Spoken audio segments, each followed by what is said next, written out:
नमस्कार, स्वागत है आपका भीम न्यूज इंडिया में। आप देख रहे हैं भीम न्यूज इंडिया और मैं हूं आपका दोस्त विनय कुमार सिंघल। आज आरक्षण में कोटा के लिए क्या है नज़रिया, कड़ी में गंगापुर के विधायक श्री रामकेश मीणा के साथ एक साक्षात्कार। गंगापुर से विधायक हैं और उप नेता प्रतिपक्ष राजस्थान विधानसभा से हैं।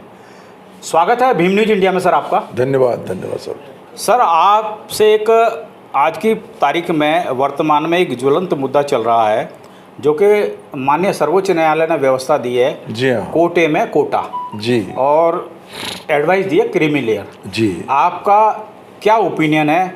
हम राजस्थान स्टेट की बात करते हैं। मेरा इस संबंध में ओपिनियन ये है कि माननीय सुप्रीम कोर्ट के सामने जो ये प्रकरण था, ये पंजाब स्टेट को लेकर के था और पंजाब सरकार पंजाब हाई कोर्ट के फैसले के खिलाफ सुप्रीम कोर्ट में ये प्रकरण लेकर के गई थी।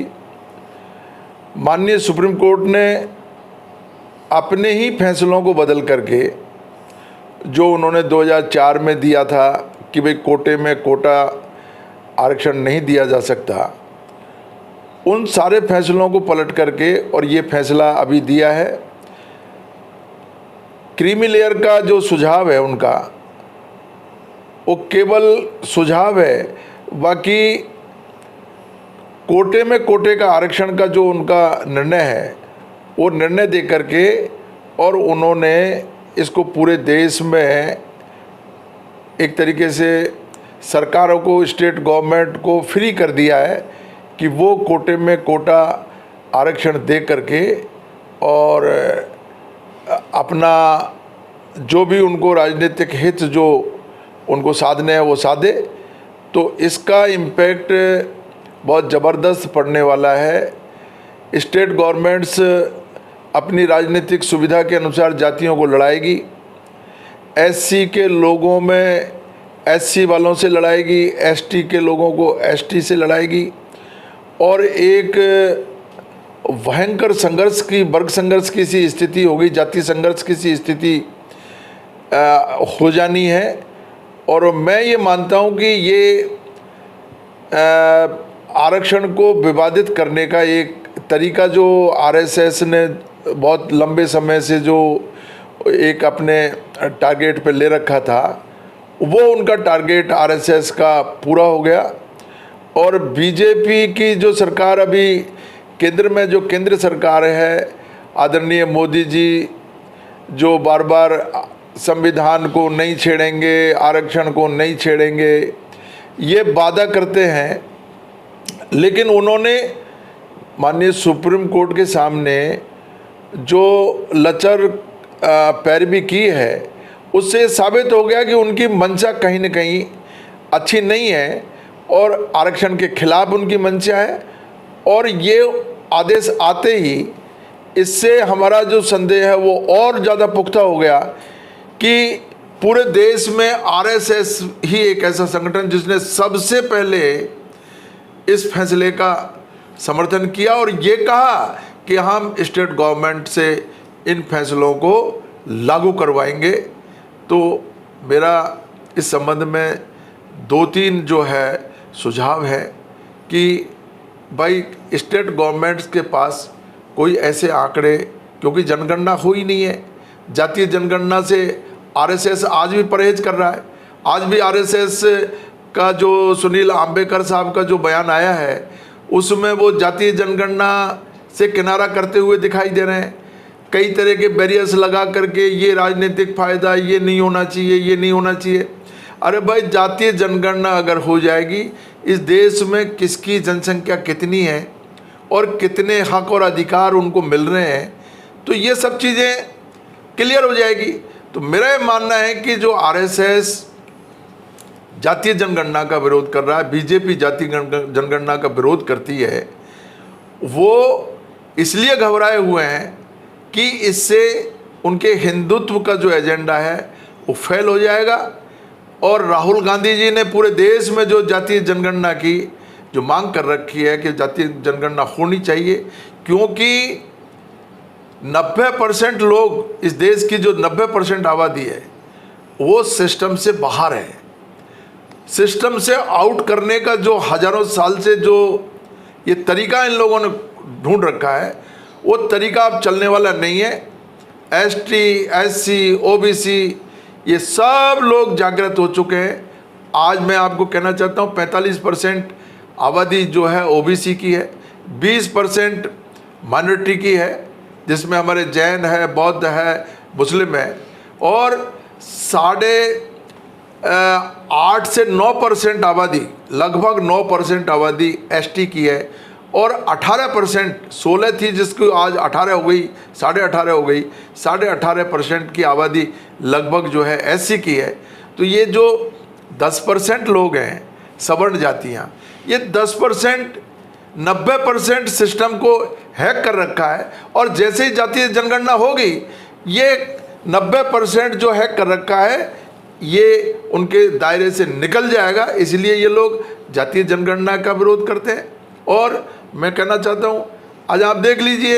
एमएलए साहब, एक क्वेश्चन है, अभी बताइए, सपोज करो जातीय जनगणना होती है और अभी वर्तमान में जो 2011 के अनुसार राजस्थान की जो आबादी है, टोटल आबादी, वो उस समय 6 करोड़ समथिंग थी, अब लगभग 8 करोड़, पौने 8 करोड़ के लगभग हो गई है। उसमें शेड्यूल कास्ट की जो आबादी है वो इनके मुताबिक 12% है, इनके मुताबिक, पुराने आंकड़ों के मुताबिक, और एसटी की आबादी 7-7.5% है। सॉरी, एससी की आबादी 16% है जो इन्होंने बताया, और एसटी की 12% के लगभग है। लेकिन अभी वर्तमान में यदि जनगणना कराते हैं, देखिए जनगणना कराते हैं, आपको सही इसका आकलन मेरे ख्याल से नहीं है।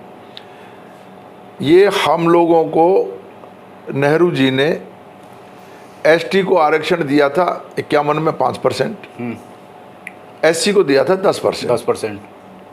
71 में इंदिरा जी ने हमारे 5% एसटी वाले को बढ़ा करके 7.5% किया, और एससी वाले को 10 से बढ़ा करके 15 किया, 16 किया।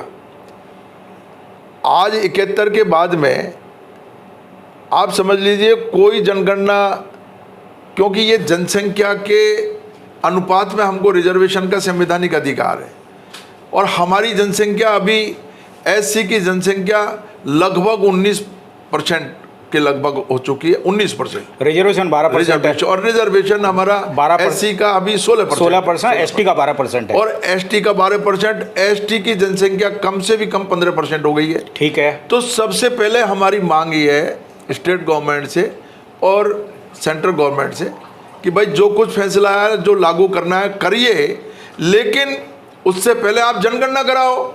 और हमारा ये जो 71 के बाद का जो जनसंख्या के अनुपात में हमारा आरक्षण बढ़ना चाहिए था, पहले आप इसको बढ़ा करके बढ़ाने का ऑर्डर पास करो विधानसभाओं में और संसद में। ये जो भी हमारी जनसंख्या बढ़ी है उसके अनुपात में हमको आरक्षण दिया जाए, और फिर उसके बाद में जो आरक्षण हमको 71 के बाद में मिलना था उसका बैकलॉग अभी पड़ा हुआ है, बैकलॉग पड़ा हुआ है, बैकलॉग की पूर्ति करिए। एमएलए साहब, एक चीज़ बताइए कि जैसे आप पुराना बता रहे हैं, मान लो वर्तमान में यही जनगणना करा लेते हैं और 16-12 दे रखा है, 16% रिजर्वेशन एससी का और 12% एसटी का वर्तमान में, ठीक है। यदि मान लो आबादी बढ़ती है और जैसा अभी आपने फरमाया कि 20% यदि शेड्यूल कास्ट की हो जाती है और 15% शेड्यूल ट्राइब्स की हो जाती है, तो 20 और 15 35, और ओबीसी का इन्होंने 21% दे रखा है। यदि वो भी बढ़ जाती है तो ये तो 50। ओबीसी सुनिए आप, ये ओबीसी के साथ अन्याय है। मेरी बात सुनिए आप, मेरी बात, ओबीसी के साथ अन्याय है। 21% आरक्षण, 45% आबादी, 10% जिन लोगों की संख्या उनको 50% आरक्षण। एमएलए साहब, मैं उसी बात पे आ रहा हूँ कि मान लो यदि ईमानदारी से जनगणना कराते हैं तो 20 और 15 35, और ओबीसी का वर्तमान में 21% दे रखा है। यदि उनकी आबादी 30% निकल गई तो 35 और 30 65%। रिजर्वेशन का कोटा इन्होंने 50% पे कैप लगा दिया। ईडब्ल्यूएस के लिए इन्होंने कोई वो नहीं किया था। तो आप बताओ फिर कैसे करेंगे ये, कैसे करेंगे? नहीं, ये इनको करना चाहिए। जब आप ये एक तरफ ये कह रहे हो कि जिसकी जितनी जनसंख्या है उसके अनुपात में सिस्टम में उसकी भागीदारी होनी चाहिए, तो जब ये संविधान में प्रावधान है तो आपको प्रावधान लागू करना पड़ेगा। एक बहुसंख्यक जो वर्ग है उसके साथ कब तक अन्याय करते रहोगे आप 45% ओबीसी की, एसटी एससी की जो आबादी है, उस इतनी बड़ी आबादी को आप उनके हक और अधिकारों से वंचित रख करके कब तक आप ये कांग्रेस भी तो खुल के नहीं बोल रही इस पे। कांग्रेस हो बीजेपी हो, हम इस मामले में कांग्रेस से भी मांग करते हैं, हम बीजेपी से भी मांग करते हैं। हम ये राजनीतिक दलों की बात नहीं कर रहे, जो भी सरकारें हैं उन सरकारों से पहले भी मांग करते आए, अब भी मांग करेंगे, आगे भी करेंगे। हमारे हक और अधिकार के लिए हम लड़ते रहेंगे, हमारी बात कहते रहेंगे। लेकिन अभी जो ताज़ा परिप्रेक्ष्य आया है, ताज़ा परिप्रेक्ष्य में ये निश्चित रूप से हम लोगों के हित में नहीं है। एसटी एससी के आरक्षण को विवादग्रस्त बनाने से कोई रोक नहीं सकता। जातियों को आपस में लड़ाने का काम आरएसएस ने शुरू कर दिया है। सर, आपके एक नेता हैं एसटी के, किरोड़ी लाल जी, वो तो कह रहे हैं क्रीमी लागू नहीं चाहिए, आप क्या कहना है इसमें? किरोड़ी लाल जी को भी तंग कर रखा है बीजेपी ने। आप देखिए, इतना बड़ा संघर्ष करने वाला व्यक्ति 45 साल से जो बीजेपी को जिंदा रखे हुए हैं और कई चुनावों में उन्होंने महत्वपूर्ण भूमिका निभाई है, सरकारें बनाई हैं। इस बार भी सरकार किरोड़ी लाल जी की जो 15-20 सीटें किरोड़ी लाल ने पूर्वी राजस्थान में उनको जिताई है, उनको ही किनारे कर दिया। अब ये बीजेपी से परेशान है कुछ बीजेपी के जो लोग, जो नेता बन गए हैं और बड़े पदों पे पहुंच गए हैं और इतने सीनियर नेता को किनारे कर दिया, तो वो फ्रस्ट्रेट है, दिमाग अभी ठीक नहीं है। राजस्थान में एसटी एससी की क्या व्यू रचना रहेगी? जो है उल जुलूल बयान दे रहे हैं। सर, राजस्थान में इस मामले को लेके एसटी एससी की क्या व्यू रचना रहेगी? इसमें एसटी एससी की व्यू रचना, जो मैं पूरे राजस्थान में अभी घूम रहा हूँ और मैं सब लोगों से अब उनके विचार जान रहा हूँ, मैं देख रहा हूँ कि लोग इस बात को लेकर के बहुत उद्वेलित हैं, परेशान हैं कि भाई हम लोगों में जब समूह के रूप में हम एसटी और एससी हैं, तो समूह के रूप में हमारा वर्गीकरण करने की बात तो की जा रही है। लेकिन जो लोग जो बहुत कम संख्या में है, 10% जो जातियां हैं, जो वर्ग है, उसको 50% रिजर्वेशन देकर के उनके वर्गीकरण की बात नहीं की जा रही। यह हमारे साथ अन्याय जैसा हमको लग रहा है। हमारे लोगों में इस बात को लेकर के बहुत रोष है। विधायक जी, एक क्वेश्चन हो रहा है, जुडिशरी में ये कॉलेजियम सिस्टम है, इसके बारे में कुछ कहना चाहेंगे आप? देखो, जुडिशरी में कॉलेजियम सिस्टम और अभी जो व्यवस्थाएं चल रही है, इसका नतीजा है कि हमारे एसटी एससी के लोग, ओबीसी के लोग जुडिशरी में नहीं हैं। आज सुप्रीम कोर्ट में मुझे दुख है इस बात का कि 75 साल में कोई भी एसटी का एक भी जज नहीं बना है। ये कैसा सिस्टम है? ये कैसा न्याय है? ऐसा न्याय तो हमारे राजा महाराजा अंग्रेजों के टाइम में ही हमारे साथ अन्याय नहीं हुआ इतना, जितना अन्याय हमारे साथ अब हो रहा है। 75 साल में कोई एसटी का एक भी जज सुप्रीम कोर्ट में नहीं जाए, इससे ज़्यादा अन्याय क्या हो सकता है? और ऐसी कैसी न्याय व्यवस्था है ये न्याय व्यवस्था नहीं है। हम लोगों का प्रतिनिधित्व नहीं है, इसलिए हमारे साथ ये अन्याय हो रहा है। तो हम लोग ये चाहते हैं कि सिस्टम में हमारी भागीदारी होनी चाहिए, चाहे न्यायपालिका हो, चाहे विधायिका हो, चाहे कार्यपालिका हो, इसमें हमारी भागीदारी होनी चाहिए। एसटी एससी की भागीदारी होनी चाहिए, ओबीसी की भागीदारी। ओबीसी के केवल 2 जज बने 75 साल में। कौन लोग हैं ये जो ये सिस्टम जो है फॉलो हो रहा है? इस सिस्टम में जो बहुत बड़ा वर्ग है, उस वर्ग का प्रतिनिधित्व नहीं है। ये प्रतिनिधित्व होना चाहिए। सर, एक प्रश्न है कि ये जो पंजाब सरकार वाला, जो पंजाब वाला केस था, इसमें एससी का मामला था, एसटी तो इसमें कहीं था ही नहीं, एसटी को बीच में क्यों लपेट दिया? ये हम लोग यही तो बात कह रहे हैं। और अभी मैं ये भी बात कह रहा हूँ कि अभी सीजेआई, हमारे माननीय जो सुप्रीम कोर्ट के मुख्य न्यायाधीश महोदय हैं, उन्होंने अभी कल परसों ही बयान दिया है कि भाई इंडियन जुडिशियल सर्विस अब ये जो है समय का तकादा है।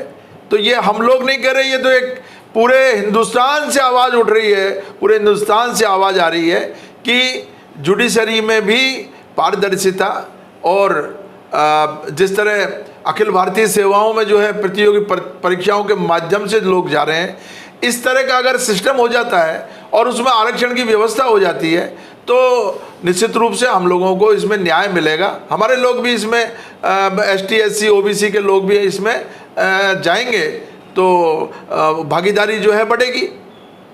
आप थे श्री रामकेश मीणा जी, विधायक हैं, नेता हैं राजस्थान विधानसभा में। भीम न्यूज़ को समय दिया आपने, बहुत बहुत धन्यवाद। धन्यवाद धन्यवाद धन्यवाद सर। भीम न्यूज़ इंडिया को यूट्यूब पर सब्सक्राइब कीजिए, लाइक कीजिए, शेयर कीजिए। आप हमारे भीम न्यूज़ फेसबुक पेज को भी फॉलो कर सकते हैं। अपनी खबरों के लिए बने रहिए हमारे साथ, देखते रहिए भीम न्यूज़ इंडिया। आपका बहुत बहुत धन्यवाद।